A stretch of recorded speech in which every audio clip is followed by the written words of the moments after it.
안녕하세요. 현학봉입니다. 반갑습니다. 오늘도 세계적인 전문가 세 분, 저까지 포함하면 4명 해주시면 좋고요. 전문가들을 모시고 피드기약 조건, 크림에 대한 이야기를 지금 계속하고 있는데 순서 처음부터 1조부터 시작해서 오늘은 2.5 조항, 2.5 조항이 뭐냐면 발주자 크림 절차 조항입니다. 그래서 이 발주자 크림 절차 조항에 대해서 알아볼 텐데 아시겠지만 그래도 인사 소개 먼저 하시죠. 네, 정익윤 부사장입니다. 네, 가인기 부사장입니다. 윤민수입니다. 예, 사실은 먼저 녹화를 했다가 잘못해가지고 좀 다시 찍고 있어요. 그래서 아마 속으로 좀 부글부글 거리실 겁니다. 그래서 여러분들을 위해서 열심히 좀 녹화를 하고 있으니까 이쁘게 좀 봐주시고요. 오늘도 2.5 조항 그 계약 조건에 대해서 먼저 정익윤 부사장님께서 설명을 좀 해주시죠. 휘딕의 2.5 조항은 Employers Claim 조항인데 이건 절차 조항이죠. 그래서 이 휘딕의 발주자 클레임의 특징은 시공자 클레임에서는 주로 공사 기간의 연장과 추가적인 비용에 대한 클레임을 하고 있는 것에 비해서 발주자 클레임은 공사 중에 하자가 발생하는 것에 굉장히 중점을 두고 있죠. 그래서 하자 통지 기간을 어떻게 연장시킬 것이냐, 그리고 시공자로 인하여 발주자한테 발생할 수 있는 손실에 대해 가지고서 어떻게 보상을 받을 것이냐 하는 것에 목적을 두고 있습니다.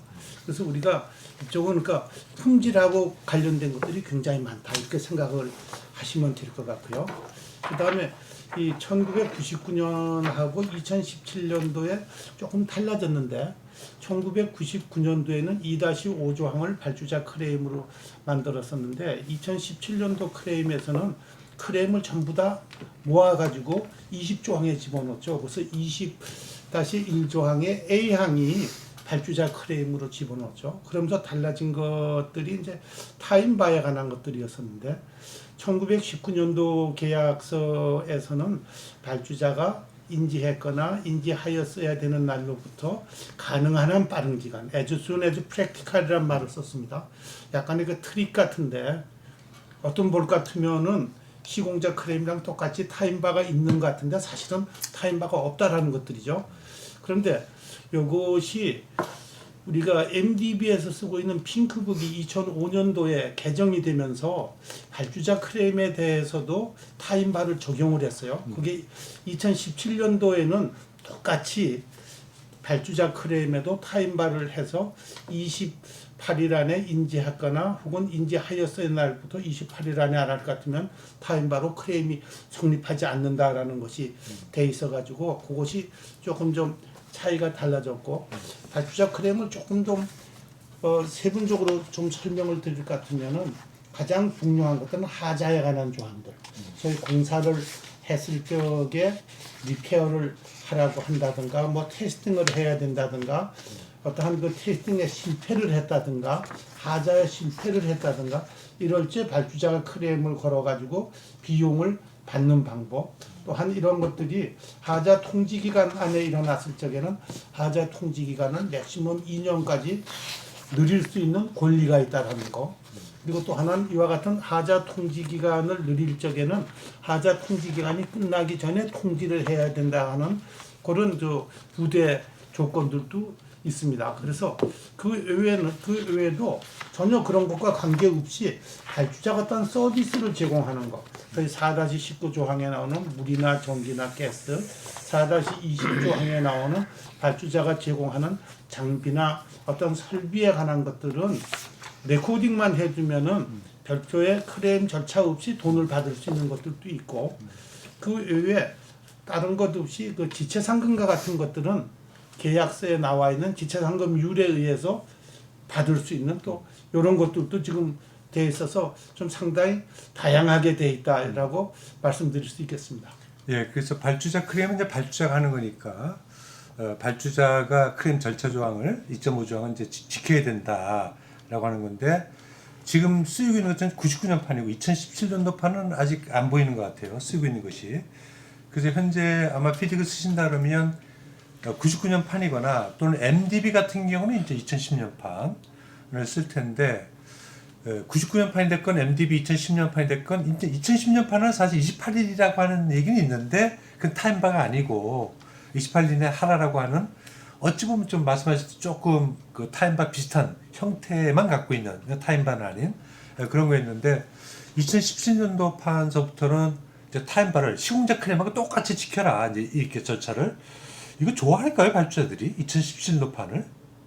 아마 계약의 어떤 그 형평성, 바란스드 컨트랙이라는 개념으로 봐가지고서는 집어넣는 것들이 좋다라고 얘기를 하고 있습니다. 근데 실질적으로 이 발주자 크레임에서 왜 타임바를 넣지 않았는가 하는 것에 대해서는 여러 가지 의견들이 많이 있습니다. 계약 조항상에 이미 다른 조항을 가지고서 그거 없이도 할 수 있다는 이런 이야기도 있고 또 하나는 크레임을 인지하는 그 시점으로 봤을 적에 시공자는 바로 현장에서 일을 하기 때문에 28일 안에 인지하는 것들이 가능하다고 보는데 발주자라는 사람은 엔지니어를 중간에 둬가지고 간접적으로 공사를 관리를 한다라는 거죠. 그래서 28일 안에 발주자한테도 똑같이 그와 같은 것을 적용시킨다라는 것들은 형편에 오히려 맞지 않는다라는 얘기들도 나오고 있습니다.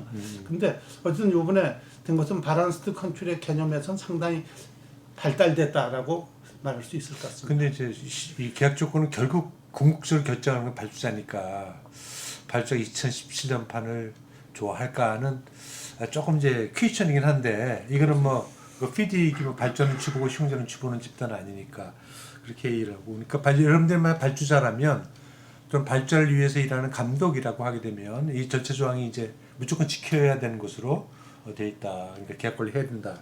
이렇게 하는 거고 그 다음에 이제 주로 여러 가지가 있겠지만 발주자 크레임이 지체 상금이 대표적으로 이제 발주자 크레임의 대표 선수잖아요. 물론 실제 집행하느냐 안 하느냐 이제 다른 문제지만 그 지체 상금도 발주자가 함부로 상계를 못 한다. 이 크레임 절차 조항을 통해서 와라. 이런 거잖아요. 그렇습니다. 예. 그런데 입증할 필요는 없는 거죠. 네, 그건 입증이 필요가 없고 단지 계약서에 나와 있는 준공 일자 혹은 우리가 중간에 어떤 베리에이션을 통해서 변경된 일자는 그것을 포함한 일자하고의 날짜 차이에 대해서 계약에서 컨트랙 데이터에 있는 계산 방식으로 하는 것들이니까 다른 건 필요가 없는 것들이죠. 네, 그리고 잊지 말아야 될 것이 기성을 주면서 발주자들이 야 이건 내가 받을 돈 있어.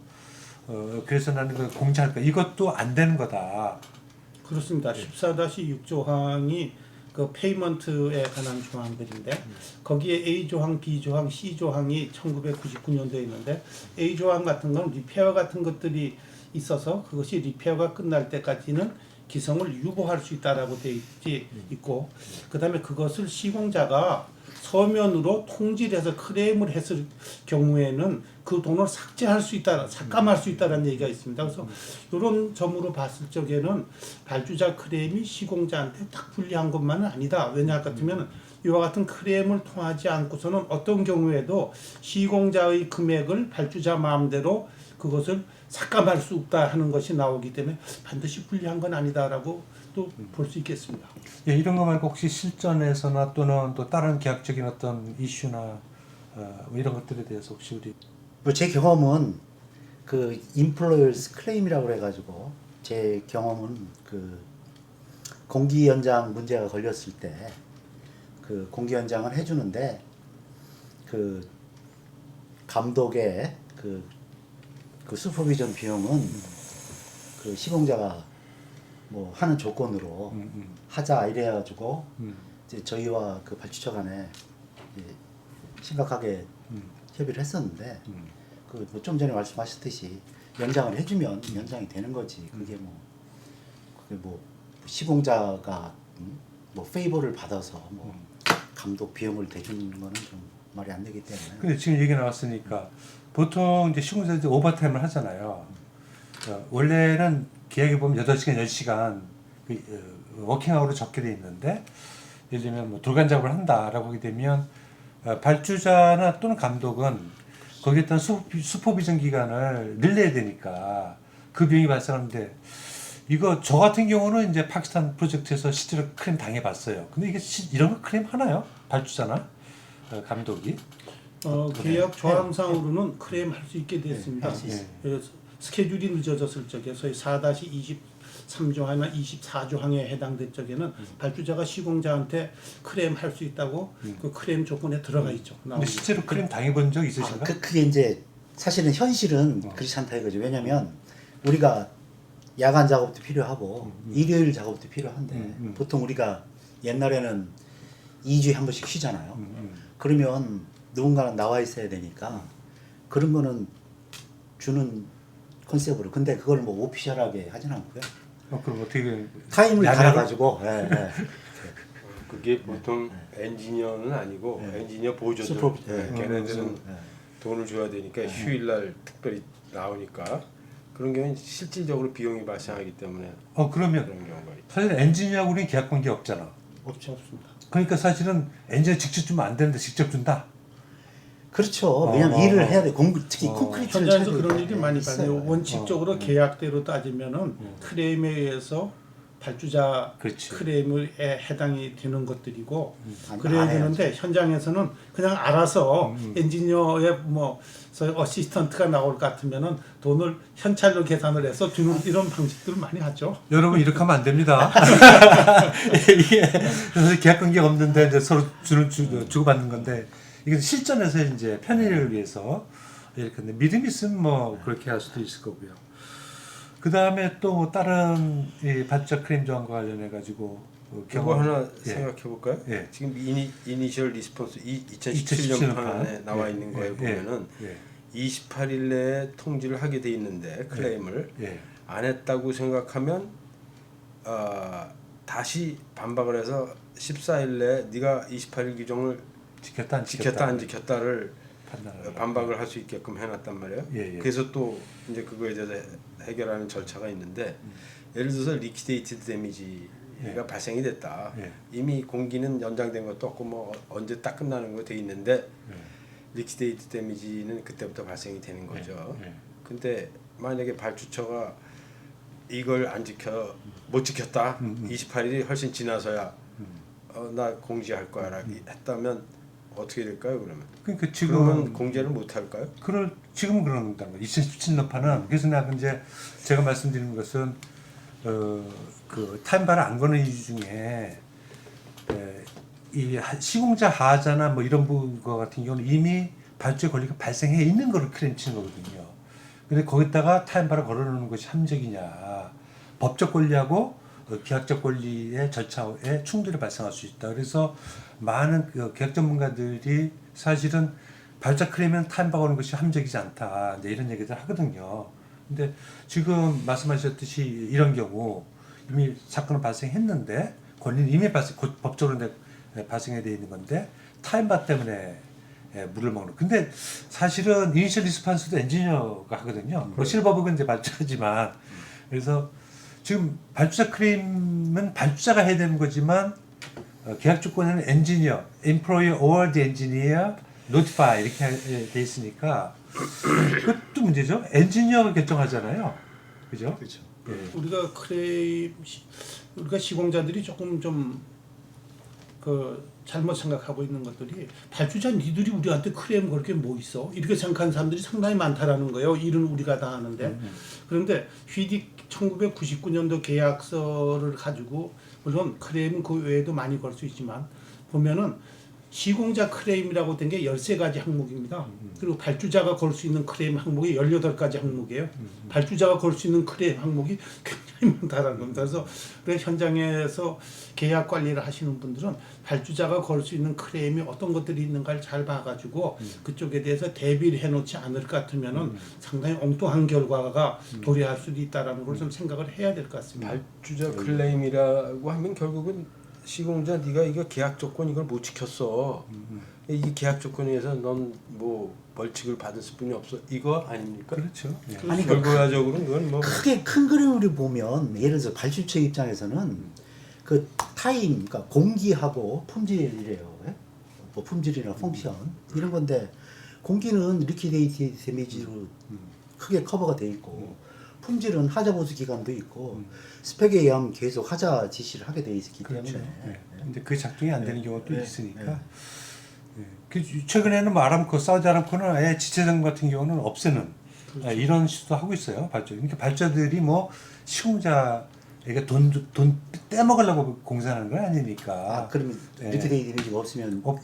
현실 사실적 손해로 살적 손해가 아니고 지체 계약을 파기하는 그렇죠. 거죠. 계약 파기한다는 파기. 거예요. 계약 파기를 그 얘기 해가지고 뭐냐면 공정 관리를 제대로 하겠다는 얘기거든. 계약 그러니까 파기. 굉장히 이제 발자주도 전문화돼 가고 있다. 사우디 아람코에 뭐 워낙에 오래 했으니까. 그래도 그거 굉장히 발주자로서는 리스크가 크겠네요. 그러면 리스크- 계약을 파기한다는 것 자체는 정상 과정도 물론 뭐 만만치 않을 뿐 아니라 새 컨트랙터를 구해서 인수인계를 받고 성공적으로 또 맞춰야 되는 입장이면 자기들이 정해놓은 프로젝트의 타임이 있는데 리스크를 굉장히 크게 안고 간다는 리스크라기보다는 이게 리스크가 저는 굉장히 아닐까요? 좋은 아이디어라고. 근데 리스크죠. 리스크일 수 있는데 발주자가 그만큼 강력하다는 거예요. 그러니까 그렇습니다. 야 선택할 수 있는 선택肢 많고 조금 내가 손해 보지만 결국은 너희들한테 다 받아낼 거고 너희들 나가. 사우디아라는 건 갑중의 갑 아니에요. 그렇죠. 그러니까 우리가 예를 들어서 원청사가 하청 계약을 했는데 하청이 계약을 공사를 너무 못해. 그래서 결국은 그럼 하청을 쫓아내고 예. 직영으로 하자 차라리 이런 얘기는 우리가 많이 하죠. 그건 이제 우리가 그만한 장비나 인력을 보유하고 있을 때 이렇게 하는 건데 아람코가 이제 그 수준이 된다는 얘기인 거죠. 그렇습니다. 아람코에 등록된 업체가 많았어요. 등록된 업체는 아람코는 세계적으로 유명한 것들이 우선 그 규모도 크고 발주 규모도 커서 전 세계에 있는 매뉴팩처러나 건설 회사가 아람코 공사를 하기를 원한다라는 거죠. 그리고 아람코는 SCM이 잘 돼 있어요. 서프라이 체인 매니지먼트가 잘 돼 있어 가지고 전 세계에 있는 벤더라든가 혹은 서프라이어라든가 컨트랙터가 리스트업이 돼 가지고서 이 사람들이 계약을 타결하고 그 다음에 입찰 과정을 거치고 해서 걸리는 기간이 다른 데서는 6개월, 1년 걸린다 것 같으면은 아람코에서는 3개월 내지 6개월 안으로 다시 리뷰를 또 해가지고서 프로젝트를 마칠 자신이 있다라는 것들이죠. 지금도 네. 그럴지 모르겠지만 제가 앙골라 프로젝트 이 회사 얘기는 하면 안 되고 가봤는데 그 벡터에 들어가 있었거든요. 근데 그때 지금도 그런지 모르겠어요. 뭐 이 조직은 자꾸 움직이니까 일주일 이내에 바꿔치기 할 수 있다 그러더라고요. 얘네들이 전 세계 그 리소스 체인 관리가 잘 돼 있어가지고. SCM이 아주 잘 돼 있는 것들이죠. 그러니까 우리 업체들은 사실 그게 안 되잖아요. 그러니까 하청 나가면 야 이거 어떻게 죽는다 이제 이렇게 해가지고 하청사에게 또 끌려다니기도 하고 이런데. 그리고 사우디 같은 데는 좀 특별한 것들이 그 사우디 법에 의해서 움직여서 어떤 절대적인 파워를 가지고 있는데 우리나라에서는 하덕업자나 뭘 할 것 같으면은 여러 가지 관련된 법이 많아가지고 그 법을 해치고 나가서 해결이 안 될 때까지는 다른 일을 못하는 이런 제한들이 많은데 네. 아람코 같은 데서는 그런 것을 정부에서 지원하는 것도 그렇고 과감하게 해나가는 것들이죠.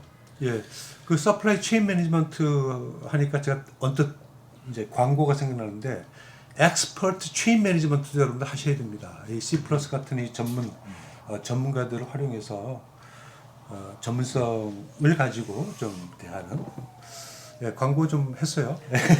그리고 발주자 클레임에서 우리가 하나 좀 할 것들은 그 보험에 관한 것들을 한번 좀 얘기를 하고 싶은데 그 얘기를 왜 하는가 제가 전에 어떤 그 국영기업체를 컨설팅 하느라고 가봤더니까 보험을 안 들고서 공사를 하더라고요. 시공자가 보험을 들게 돼 있고 우리 국영기업체가 시공사예요. 그리고 보험 안 들었어요. 그래서 이런 일이 있느냐고 그 한 적이 있는데 우리 계약서에 볼 같으면은 시공자는 인슈어링 파티가 들게 돼 있죠. 그게 발주자가 될 수도 있고 시공자가 될 수도 있는데 일반적으로 발주자죠. 시공자죠. 근데 시공자가 보험을 안 들었을 적에는 발주자가 강제적인 의무가 있는 건 아니지만 클레임을 대신 들어줄 수가 있고 보험을? 그 돈은 네. 발주자 클레임으로서 시공자한테 걸어서 기성 금액에서 삭감할 수 있도록 지금 돼 있는 게 있습니다. 그래서 시공자가 잘못해가지고 클레임을 이 보험을 안 들었을 적에는 발주자가 시공자가 드는 것보다 더 불리한 조건으로 보험을 들 수도 있는 일이 발생을 하기 때문에 아마 상당히 조심해야 될 것 같습니다. 아니, 그런 것들은. 네. 그 계약서에 보험에 대해서 아무 언급이 없었다는 얘기네요. 아 있어도 있어도. 이제 못하는 아니, 경우가 있더라고요. 예. 있으면 당연히 들어야 되는 거니까 안 들었다면 계약 위반인 거고. 안 들을 수도 있어요. 네, 계약 중에 안 있어요. 들었을 때는 어떻게 나와 있는가? 그러니까 만약에 보험을 들어야 되는데 안 들었다가 사고가 발생을 했을 것 같으면은 모든 책임을 시공자가 지게 돼 있습니다. 그러니까 이제 계약은 이제 이 예비적으로 이제 이거 보호를 해주는 건데 발주자를 이게 목적물이 발주자 거잖아요. 여기에 터져가지고 문제가 발생하면 안 되니까 시공자가 들어야 된다. 근데 안 들면 내가 대신 들 수 있다. 그 대신 돈 내놔.